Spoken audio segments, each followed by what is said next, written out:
Vamos lá, então. Bem, boa tarde a todos. Eu sou Gustavo Carré, especialista em varejo da Gunebo. E hoje vamos falar nesse webinar sobre contagem de fluxo. Eu vou compartilhar com vocês os slides e a gente já inicia. Muito bem. Perfeito. As novas fronteiras do Analytics, como utilizar análise de fluxo de clientes para melhorar a performance da loja. Esse é o assunto desse webinar, tá? Bom, antes de falar especificamente de contagem de fluxo, vou falar um pouquinho do ambiente de negócio do varejo, e para isso eu estou trazendo alguns dados do varejo norte-americano e fazendo um paralelo aqui com o Brasil. Então, nos últimos anos, a gente tem observado um grande número de fechamento de lojas. Em 2017, nos Estados Unidos, fecharam 8.000 lojas, principalmente grandes redes. E no ano passado também em 2018, teve um número bem grande também. Esses dados foram apresentados na NRF agora em janeiro. Mas nesse período, 2017 2018, também abriram muitas lojas, o que nos leva a concluir que de fato houve uma mudança no formato dessas lojas. Fecharam muitas lojas, mas continuaram sendo abertas lojas. Isso significa que há uma transição, há uma mudança de modelo, e não dá para atribuir só ao comércio eletrônico e às outras mudanças econômicas a esse grande fechamento de lojas. Por outro lado, o varejo online continua crescendo muito forte, de maneira muito vigorosa, aqui no Brasil até mais do que nos Estados Unidos, e em termos globais, 9 dos 10 maiores varejistas online possuem loja física, loja de tijolos. E um número mais ainda impactante é que 95% de todas as vendas da internet são de varejistas, são através de websites de comércio eletrônico de varejistas que também possuem lojas físicas. Isso é muito importante, né? Então, mostra que, embora o comércio eletrônico continue crescendo num ritmo bem acelerado, as empresas que têm uma loja física, que mantêm o contato com o cliente presencialmente, são as que mais vendem também no comércio eletrônico. Em linhas gerais, né, até explicando um pouquinho por que tantas lojas fecharam, as lojas estão ficando menores, quer dizer, os formatos, eles chamam de grandes caixas, né, as big boxes, né, que eles chamam, elas têm mudado, né, elas têm ficado menores, essas lojas de redes ou de cadeias grandes americanas. Aqui no Brasil a gente vê um movimento semelhante. As lojas estão ficando menores, elas estão indo para os bairros, em grande medida para se tornar mais, ter uma proximidade maior com o consumidor, né? Você conhecer mais esse consumidor está sendo uma diferença, e em alguma medida também mais especializada. Essa loja que conhece um pouco mais da natureza do cliente acaba ficando, às vezes, não tão especializada no segmento, ela não precisa ficar super especializada, por exemplo, estreitar o mix de produtos, mas vai fazer uma seleção de itens bastante específica daquela região. Então, falei um pouquinho do cenário geral do varejo. Vou falar um pouquinho de como essas mudanças, né, esse crescimento do varejo online nos trouxe aprendizado para as lojas físicas, né? Então, há alguns anos já, né, que a gente convive com o varejo online. O varejo o online surgiu provavelmente de maneira mais intensa no final dos anos 90, início dos anos 2000, mas algumas características desse varejo online foram sendo adotadas também, têm sido buscadas pelo varejo físico. Em grande medida, o Google Analytics, ou eu estou dando o exemplo do Google, mas existem outras formas, outros aplicativos de análise de comportamento no online. Ele dá com grande precisão tudo o que acontece, toda a movimentação que acontece no mundo online. Lógico que é muito mais simples você ter rastreabilidade online, porque você está movimentando um mouse numa tela e essa informação é rastreável. Cada clique, cada tempo que você permanece, cada página que é apresentada, tudo isso é rastreado, né? E toda essa informação, né, ela, em conjunto com outras já coletadas durante os processos de comercialização passados, ela constitui o que hoje se chama Big Data, que nada mais é do que o grande acúmulo de informações sobre esse comportamento do cliente. Então, essas práticas do varejo online passaram a ser cobradas, ou passou a ser buscar maneiras de aplicar esses mesmos conceitos no varejo físico.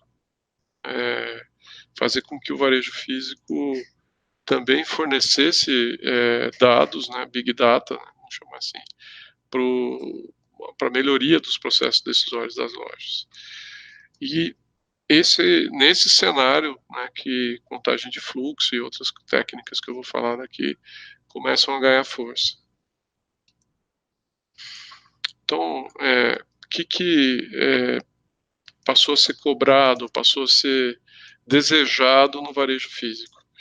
Primeiro, é um acompanhamento da movimentação do cliente, desde da calçada ou estacionamento, né, se for o caso, até passando pelas vitrines, passando pelo provador, se for o caso, até o caixa e, por que não, deixando o estabelecimento.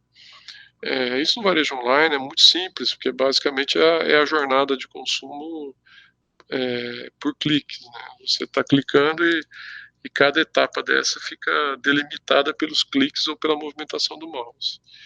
Numa loja física, a gente vai ter que distribuir sensores, dispositivos para que isso seja rastreável, né? Outro desejo, né, é reconhecer o cliente desde a porta, desde a entrada. No caso do varejo online, existe há muitos anos uma ferramenta, uma característica da própria TCP/IP, do próprio protocolo da internet, a possibilidade de você colocar rastreadores nos browsers ou nas assinaturas quando você loga, por exemplo, para usar o Chrome, é o que a gente chama de cookie. O cookie é uma forma que os websites identificam o usuário que entrou naquele site, né? Então, o cookie dá informações de frequência, de permanência, de recorrência, e no nosso caso, da loja, a gente teria que fazer isso através de um reconhecimento facial, né, para ter o máximo de simplicidade e um processo, usando o termo em inglês, seamless, ou sem costuras, sem travas, né. Um outro grande desafio do varejo das lojas físicas é identificar uma intenção de compra. No varejo online, se você está lendo resenhas sobre produtos, se você clicou nos últimos dias, nas últimas semanas, em anúncios daquele item, daquele produto, ficou muito tempo numa determinada página, leu avaliações daquele item, muito provavelmente você tem uma intenção de compra. Dentro do ambiente da loja, do ambiente físico, já são outros gatilhos que identificam a intenção de compra. Aí, lógico, monitorar o fluxo de clientes, que é o nosso assunto aqui de hoje, que é uma forma de você conseguir ter medições, métricas e a partir daí poder tomar decisões melhores, aperfeiçoar a gestão do negócio. Nas lojas online isso é muito natural, saber quantas pessoas entram, que hora que essa pessoa entra, né? por quanto tempo elas ficam ali, quantos cliques elas dão, né. Na loja física, a gente precisa de uma tecnologia instalada para conseguir esses dados. Medir conversão, ou seja, avaliar quantas pessoas que entraram na loja, e quantas compraram. A taxa de conversão é exatamente a razão entre quem entrou e quantos tickets foram emitidos durante um período, durante uma hora, uma semana, enfim, durante o período que você está medindo. Na internet é super simples, é a quantidade de pessoas que visitaram o site dividido pela quantidade de pessoas que compraram naquele site. E, por que não, né, prever alguns comportamentos,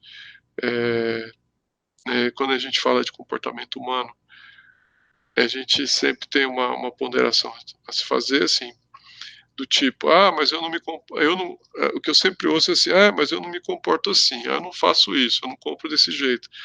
Eh, de fato, né, a ciência mostra que é impossível você prever o comportamento de uma pessoa, mas quando você faz uma análise estatística de um grupo grande de pessoas, por isso a palavra rebanho aí, uma pessoa você não sabe, mas o rebanho você consegue prever, porque estatisticamente as pessoas tendem, por alguma razão, a ter um comportamento repetido, né. Por exemplo, às vésperas de uma grande liquidação, todo mundo deseja entrar naquele site e vai entrar entre meia-noite e meia-noite e 1. O resto do ano não vai ter um monte de gente entrando na véspera da meia-noite à meia-noite e 1, por exemplo. Então, por que está acontecendo isso? Porque todo mundo quer comprar, ou todo mundo quer aproveitar a oferta, aproveitar os estoques, enfim. Então, medir fluxo também significa, em grande medida, tentar antecipar alguns movimentos. Eu vou, inclusive, dar um exemplo aqui bem interessante, sobre como que uma loja de rua, como se comporta o fluxo de clientes, vamos chamar desse rebanho, num dia de chuva. O que acontece com essa loja, se chove, por exemplo. Eh, então, as medidas de fluxo, elas sempre, ganham poder ou ganham, potência à medida que você consegue criar correlação com outros elementos. Às vezes, a medição pura não é suficiente para você entender o fenômeno, né, para você entender o que está acontecendo. Então, você pode comparar venda de cobertores, por exemplo, o fluxo de pessoas na loja que vende cobertores comparado com a temperatura, ou venda de guarda-chuva pela a frequência de chuva, né, maneiras bem óbvias de se entender. Mas você tem, por exemplo, comportamentos, diferentes, por exemplo, de um Dia das Mães, um Dia dos Namorados, eh, um Dia dos Pais ou mesmo Natal, né. E agora a famosa Black Friday. Então, essas avaliações, né, elas garantem que você esteja melhor preparado para aproveitar as oportunidades. Aí você vai falar assim: "Pô, Gustavo, todo mundo sabe que aumenta o fluxo na véspera do dia ou nos dias que antecedem uma data comemorativa". É, mas o quanto que aumenta? Aumenta 30%? Aumenta 200%, né? Entende a diferença?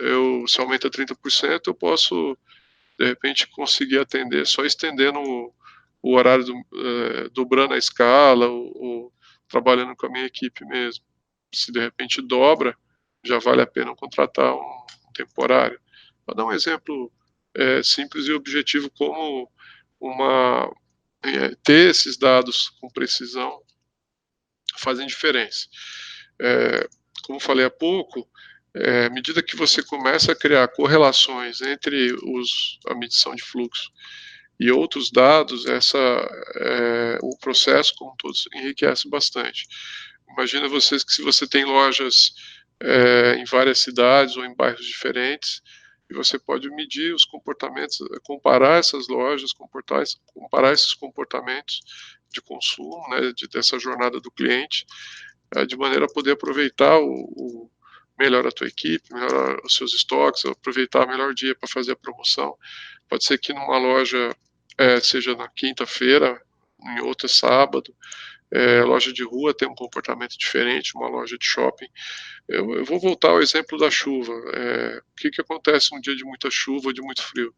A loja de rua cai a venda, cai o fluxo, e a loja de shopping aumenta o fluxo, por exemplo. E aí, de novo, mas isso é óbvio, mas a gente precisa saber o quanto que aumenta. A loja de rua cai 10 e a de shopping sobe 10? Não sei. Pode ser que em alguns casos a loja de rua caia 50%, 60% e o shopping suba só 2 vezes. Veio uma pergunta aqui, eu vou vou responder antes de avançar aqui no nosso conteúdo. A pergunta da Estela é a seguinte: a movimentação de pessoas na calçada de uma loja de rua, né, lógico, pode interferir nas estratégias, né? Bacana. Quando a gente coloca sensores voltados para a rua, você consegue também avaliar o quanto a sua loja está atraente. Veja só, você pode ter sensores só na porta, que vai medir quantas pessoas entram, mas sem saber quantas passaram na calçada, e você pode ter os dois sensores, um voltado para a rua, medindo quantas pessoas passam na calçada, até mesmo quantos carros passam na rua, se é possível, sem nenhuma complicação. E aí você mede quantas passaram na calçada e quantas entraram, né? Então, você consegue avaliar se a sua vitrine está atraente, você consegue avaliar qual tipo de promoção no cartaz deu maior impacto, porque você está avaliando a atratividade da loja, o quanto que você está sendo eficaz colocando pessoas para dentro da loja. Uma medição posterior é você saber assim, bom, legal, eu consigo jogar a pessoa para dentro da loja, né? Eu consigo trazer cliente para dentro da loja. Agora, quantas compraram? Aí já é a conversão.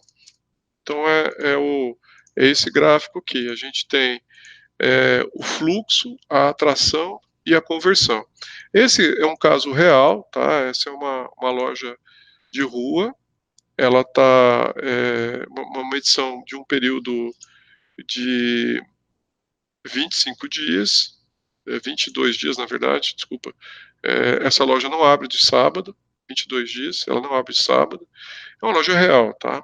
Então, o primeiro número, 28.066, corresponde à quantidade de pessoas que passaram em frente à loja. Imagina uma loja de rua numa região central de Sorocaba, tá? Desses 28 mil, 16% entraram na loja. Então ela está com uma taxa de atratividade de 16%.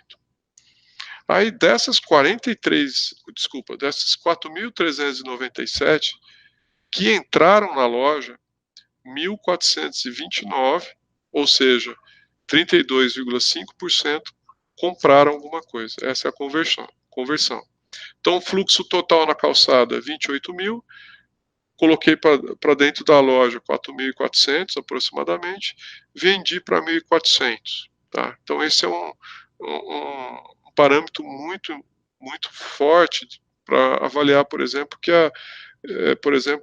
se eu conseguir colocar mais 500 pessoas dentro da loja, eu vou conseguir aumentar meu faturamento em 150 tickets, por exemplo. 150 tickets, se eu tiver um ticket médio de R$100, já é um aumento de faturamento expressivo, por exemplo, né?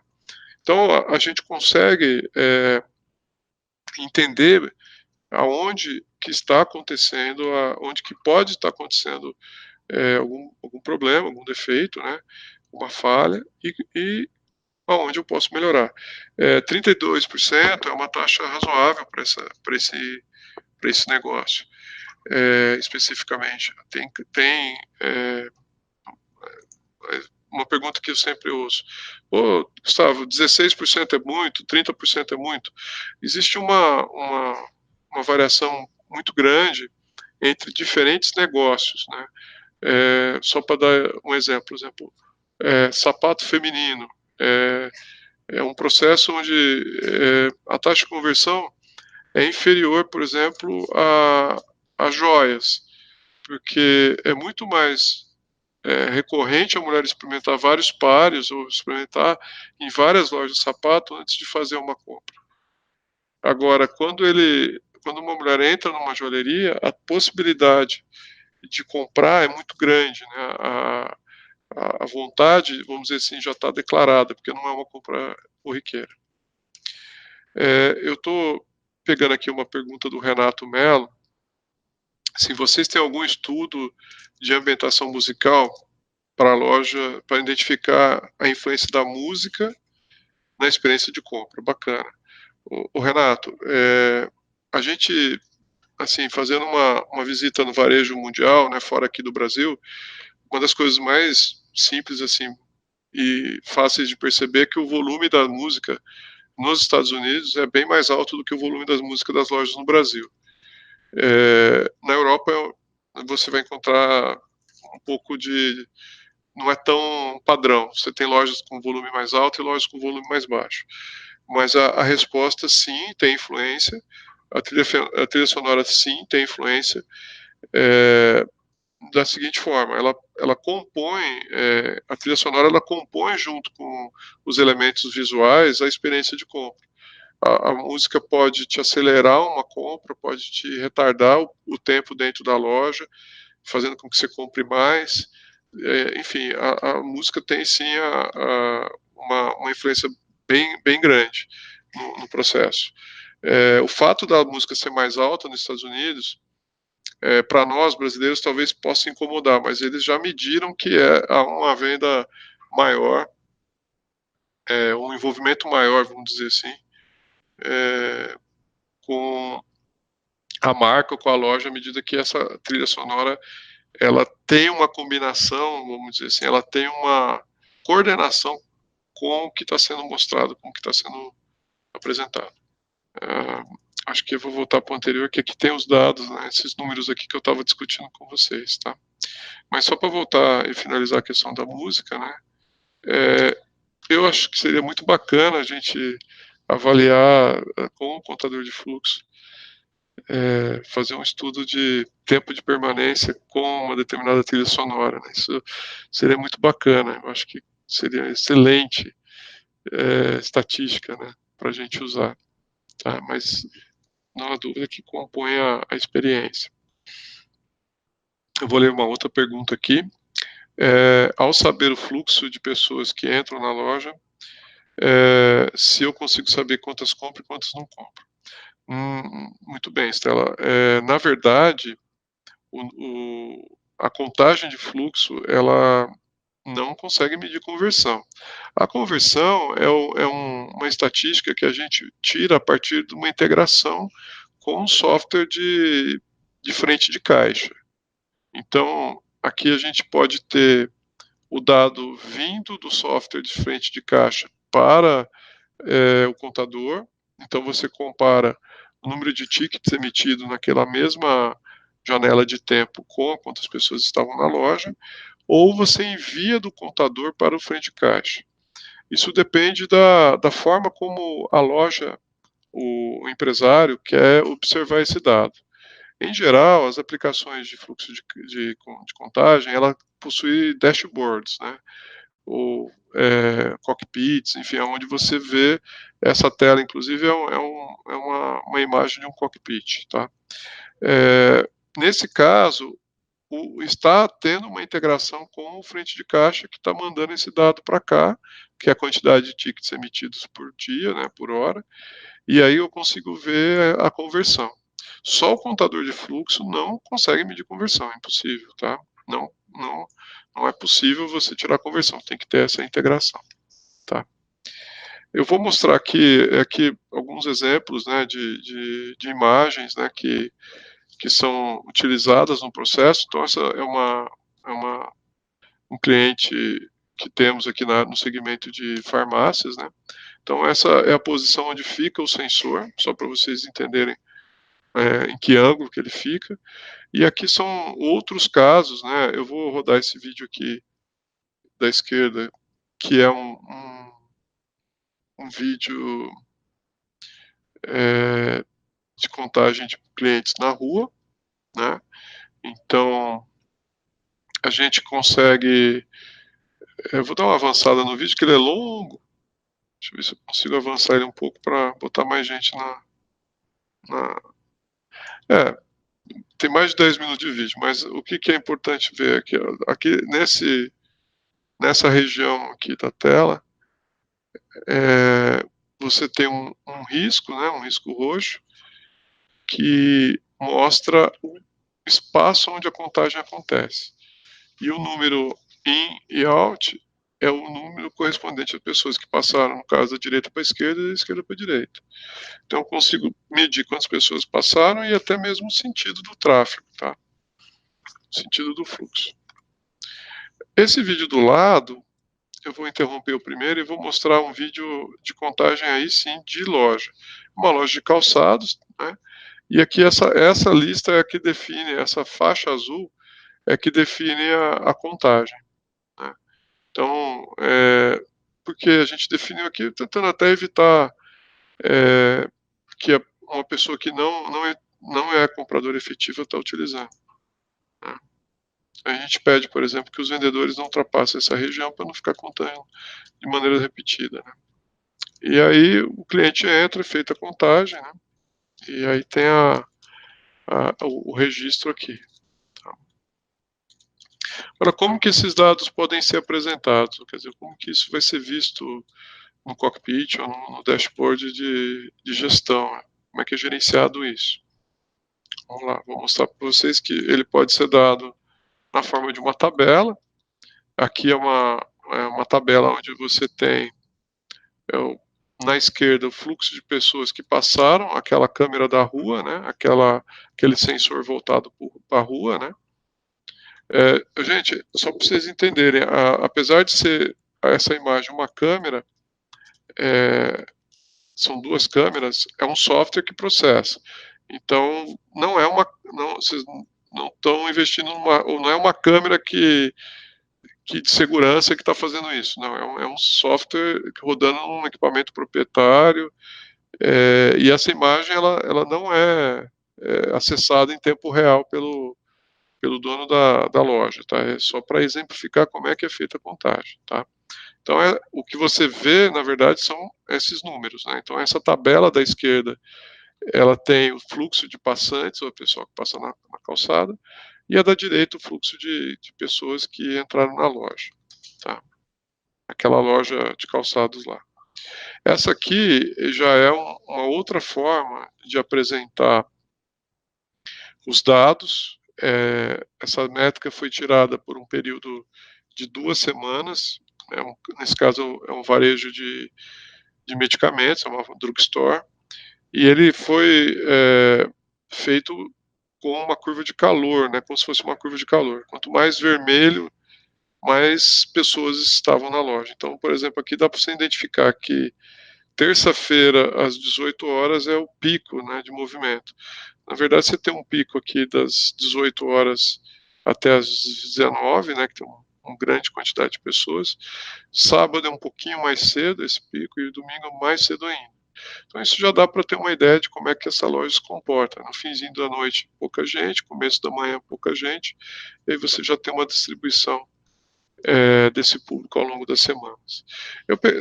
Nesse caso em particular, nós pegamos 14 dias, porque a gente tinha um objetivo específico, né, de avaliar também como organizar as equipes. Tá?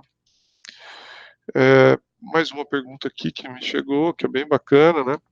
Até para a gente entender como é que essas tecnologias funcionam, né? A pergunta é se os clientes precisam estar logados no meu Wi-Fi para serem contabilizados. De fato, não precisa, né? Como eu mostrei nos slides anteriores, a contagem é feita por análise de imagem e MAC address. Então, a contagem é feita pela imagem, né, pelas as cabecinhas aí passando, né, e é conferido o MAC address para ver se não está tendo algum tipo de distorção. Mas a métrica é baseada na imagem.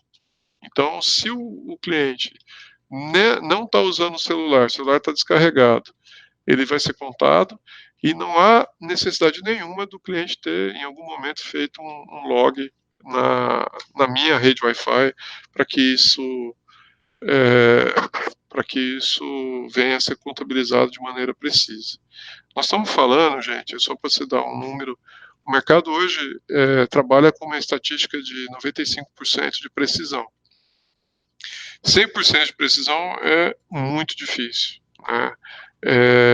Mas 95% já está mais do que suficiente para direcionar qualquer decisão de marketing, decisão gerencial, né? Com esse nível já está mais do que suficiente. Pode ter algumas situações onde a calibragem desses sensores exijam uma precisão maior ou menor, mas de um modo geral é o que se espera que um sensor dê 95%, não precisa mais do que isso. Uma outra pergunta aqui é do Gabriel, se existe um tamanho de porta mínimo. Gabriel, não existe porta mínima, tamanho mínimo, nem máximo, né? Se tiver, a porta for bem pequena, melhor, né? E se a porta for grande, a gente coloca mais sensores para fazer a cobertura. O que influencia diretamente o número de a largura da porta e a altura, né, onde que esse sensor vai ser colocado, né, o pé direito, né, ele define em grande medida a quantidade de sensores. Então, se o pé direito é alto, você pode colocar o sensor mais no alto, então o sensor acaba cobrindo uma área maior. Em média, um sensor, colocando em média assim, a média dos pés direitos das lojas no Brasil, em média, pela largura das portas, você tem um sensor a cada 3,5 metros a 4. Um sensor consegue cobrir isso. Aí você vai ter que avaliar, a gente tem que avaliar caso a caso a exata localização do sensor por conta de porta, de iluminação, ponto de energia, enfim. Nós temos aí algumas características da infraestrutura da loja que são necessários avaliar.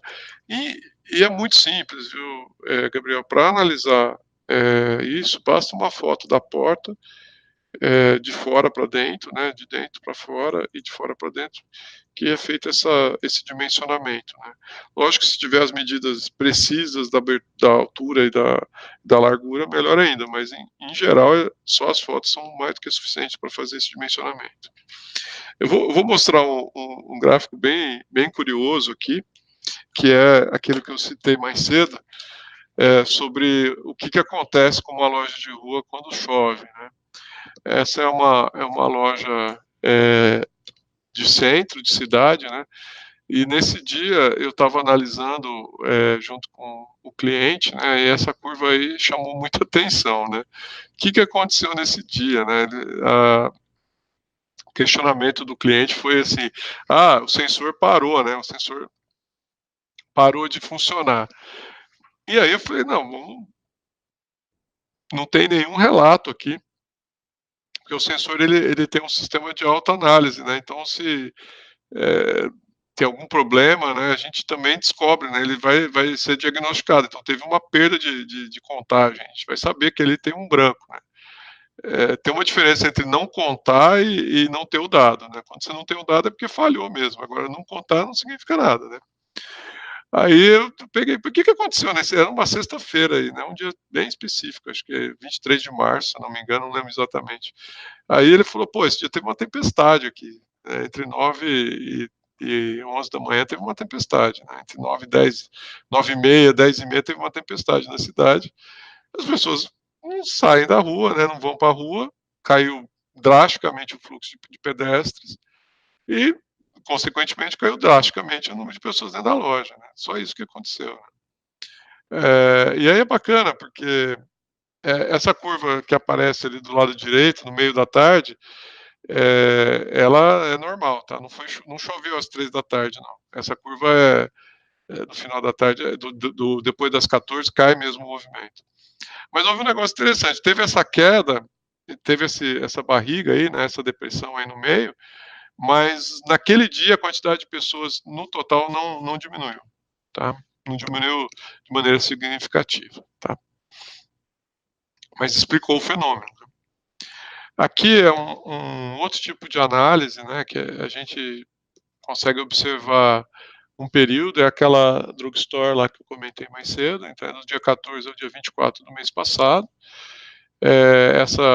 Essa curva ela dá tudo consolidado, número de pessoas em média, que é o risco vermelho, né, e aí os picos por horário, por hora, né. Então, esse gráfico aqui ele está só com uma imagem, né, mas se você utilizar o dashboard oficial, original, né, nosso, ao passar o mouse em cima da imagem, você tem o dado com precisão. Aqui são outras formas de simplesmente mostrar, é o mesmo dado mostrado de uma forma diferente, aqui também em curvas, né, ao invés de barras. E aqui um outro tipo de métrica, quando você consolida é, quantidade de visitantes, né, quantas pessoas entraram com a venda, conversão por hora dentro de uma loja. Tá? Bom, quais são então as principais aplicações de uma contagem de fluxo? Né? Acho que talvez a primeira e a base de tudo, né, é otimizar a escala de funcionários. Né? A gente cansa de ver funcionário ocioso e em outros horários faltar funcionário na loja. Então, essa previsibilidade, né, de escala é fundamental. Né? A, avaliar, por exemplo, os horários de abertura e fechamento da loja. Muitas vezes você quer avaliar se vale a pena ficar aberto mais uma hora ou fechar uma hora mais cedo. Esses dados vão te dar precisão nessa análise. É, avaliar, por exemplo, qual dia da semana é melhor para fazer uma promoção baseada no fluxo. Então, ó, esse dia passa mais gente na rua, então de repente eu tenho que colocar a promoção nesse dia. Aí você pode ter tanto o push como o pull, né? Quer dizer, eu posso escolher o dia que tem maior movimento para promoção ou, ao inverso, escolher o dia que tem menor número de pessoas para tentar aumentar, né? Colocar mais gente dentro da loja. Tá?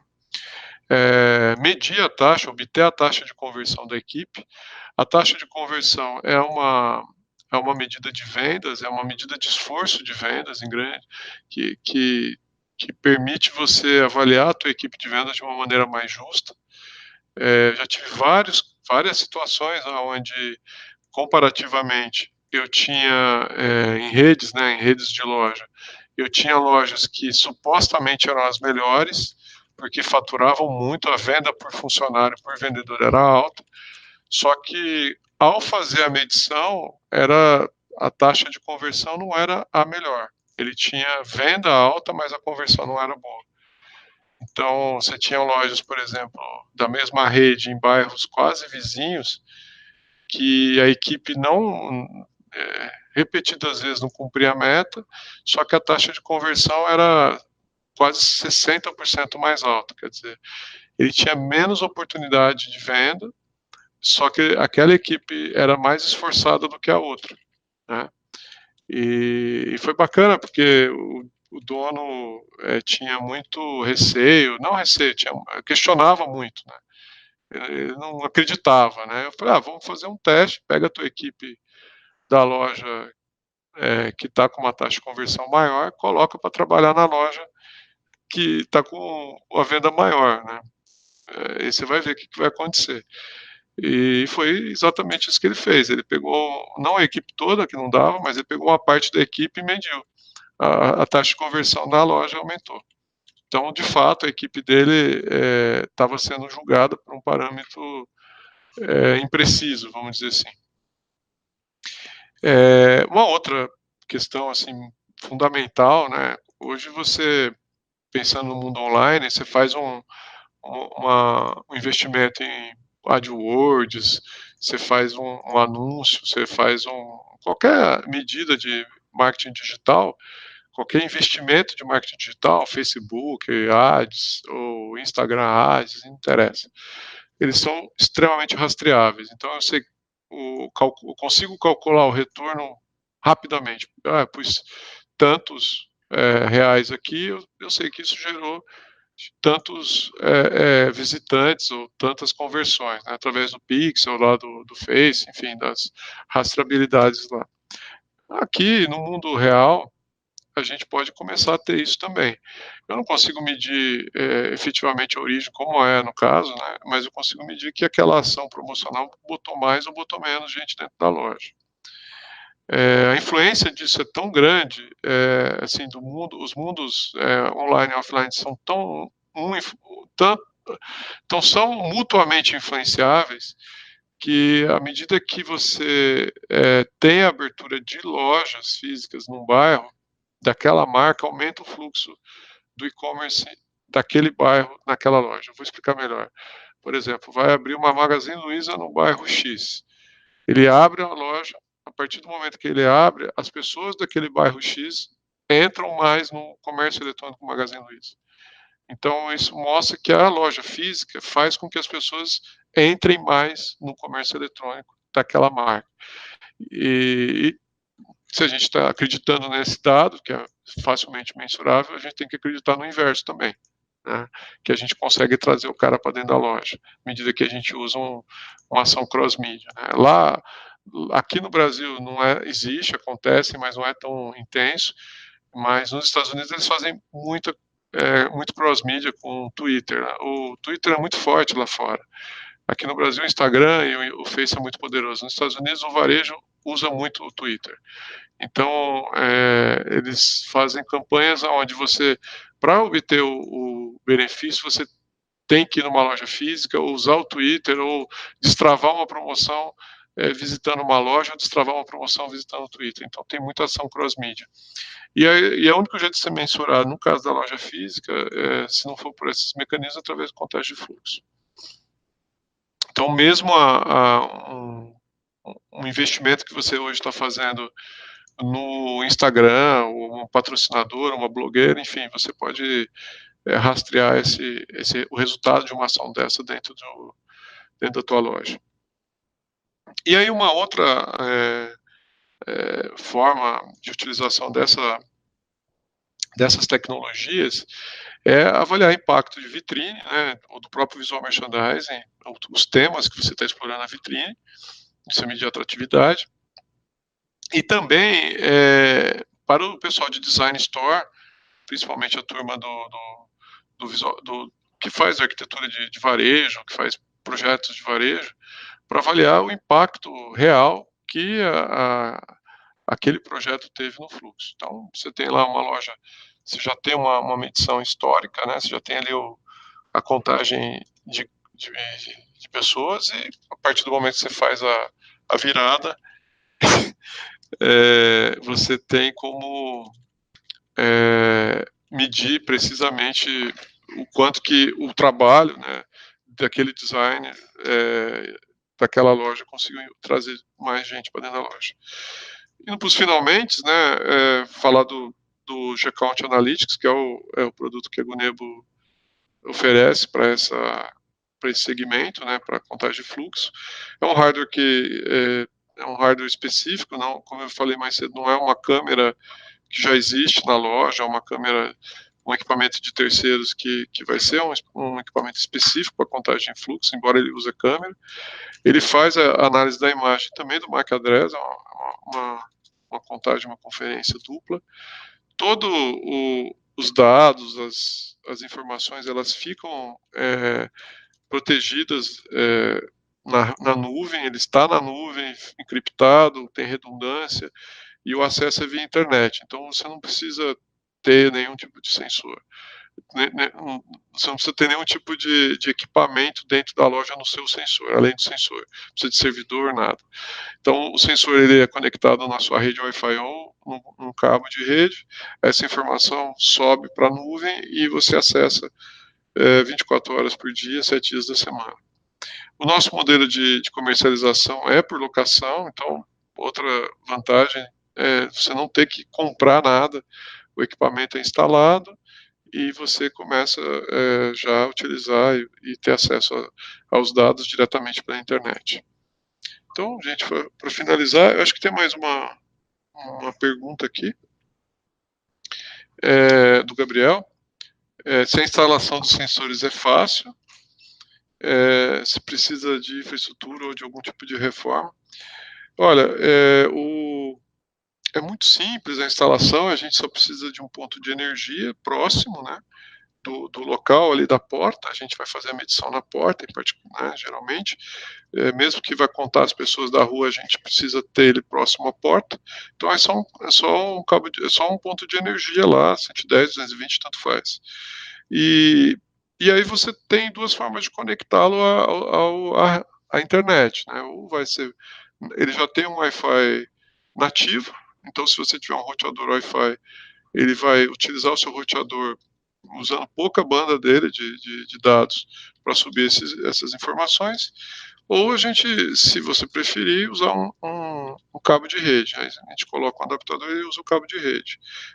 O roteador, em grande medida, os roteadores utilizados são suficientes, os de mercado são suficientes e funciona bem. A instalação é muito rápida, a gente entre chegar, colocar o sensor uma vez com o ponto de energia e calibrar e fazer, menos de 1 hora é suficiente para isso, né, se não tiver nenhum tipo de complicação assim de infraestrutura, né, tem que subir em forro, essas coisas, né, botar uma escada, instalar e começa a funcionar. Aí geralmente a gente roda algumas horas, alguns dias, fazendo aferição, até alcançar aqueles 95% que eu te falei, e aí já liberamos o dashboard via internet para vocês utilizarem.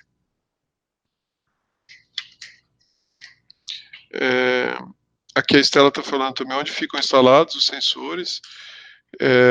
O sensor ele é instalado num ângulo ali. Eu vou voltar numa das imagens aqui até para ver o ângulo com que ele é colocado, né? Ele é instalado bem em cima da porta, né, numa posição perpendicular, tá vendo? Então ele fica bem em cima mesmo da porta, né? O suporte já faz parte do próprio sensor, né? Uma espécie de um suporte universal, mas basicamente é um ponto de energia mesmo que você precisa. Aqui tem uma outra pergunta aqui do Renato, né? Se as tecnologias para medir o resultado de uma campanha, né? Essa acho que eu já respondi aqui, Renato. Eu não consigo avaliar se aquele cliente especificamente foi impactado, né, mas eu consigo medir, por exemplo, se a campanha está em operação, né, e você está sugerindo, está fazendo um cross-mídia, você consegue medir o impacto pela contagem de fluxo na loja. Tá?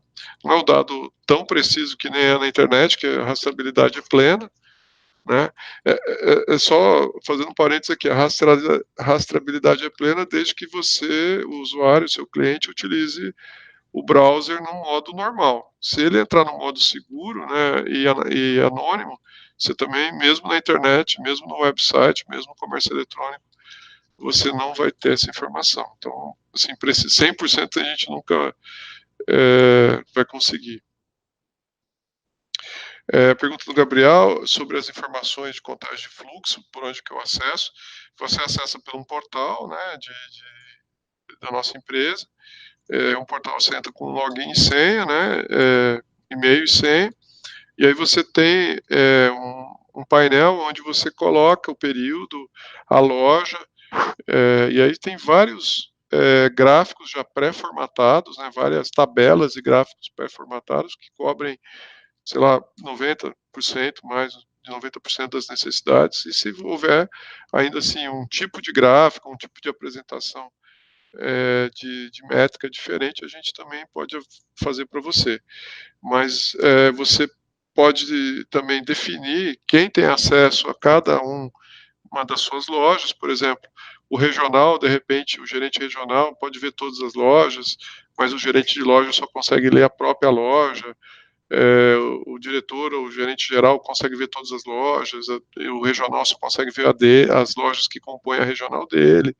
Tudo isso é definido por vocês no administrativo, vamos dizer assim. E o acesso é via internet. O site, o nosso portal, ele é responsivo, quer dizer, é possível você usar o seu celular para ver, mas aí a gente tem que, aí é uma ponderação, não é nem da tecnologia, é uma ponderação da uma questão de análise. Você olhar para uma tela de celular pequenininha, com números, né, você tomar decisões usando uma tela muito pequena, não é, às vezes, é mais recomendado. Então, funciona no celular? Funciona, ele é responsivo, os gráficos vão ter fit na telinha, mas o ideal é, para fazer uma análise, usar um notebook, um desktop, até porque a gente oferece a possibilidade de você baixar os arquivos em JPEG, né, em PNG,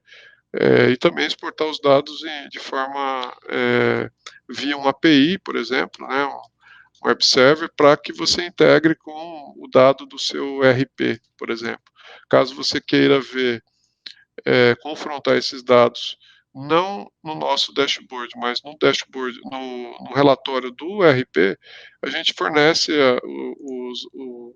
as portas, né, o API, para que você consiga integrar. Então aí você vai ter um relatório a mais dentro do seu ERP, por exemplo. Tá bom? Gente, então, finalizando o bate-papo, eu tenho aí uma frase que eu vi o ano passado na palestra do CEO da Leves, né? Ele dizia que o varejo tecnologia, né? Falando sobre tecnologia, né? Para o cliente, né? Tem que ser muito simples. O cliente não pode perceber a tecnologia. Ele dizia nessa palestra que assim, a tecnologia boa é aquela que o cliente nem percebe, ele nem cita, nem fala, né? Ficou tão, fez parte da jornada e ele nem percebeu que usou uma tecnologia.